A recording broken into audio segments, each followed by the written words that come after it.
মা তাড়াতাড়ি খেতে দাও। হ্যাঁ এই তো বাড়ছি। আজকে তো নিরামিষ, শনিবার জানিস তো, আজকে নিরামিষ।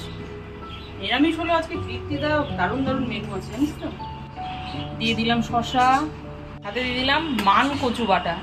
কচু বাটা দিই না, মনে হয় কি এক থালা ভাত খাওয়া যাবে। কচু বাটাটা এতই খেতে ভালো হয়। দিয়ে দিলাম উচ্ছে আলু ভাজা, চাকা চাকা করে কাঁকরোল ভাজা, দিলাম একটা ডিজাইন করে পটল ভেজেছি আজকে। সাথে দিয়ে দিলাম একটুখানি ডালের সাথে খাওয়ার জন্য আলুর চোখাও দিয়ে দিলাম।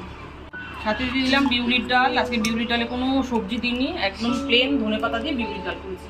শেষ পাতে খাওয়ার জন্য চাটনি। আচ্ছা চাটনিটা না কালারফুল হয়েছে। দিয়ে দিলাম বিউলির ডাল, নিরামিষ আলু ফুলকপির একটা তরকারি, আর দিয়ে দিলাম শেষে, সব থেকে শেষে চাটনি। নাও শনিবারের একদম দুর্দান্ত থালি রেডি। খাও। তুমি তো আলু চোখা খেতে ভালোবাসো, ডাল দিয়ে তো আলু চোখা দিয়ে স্টার্ট করতে নাও, একদম থালি পুরো রেডি।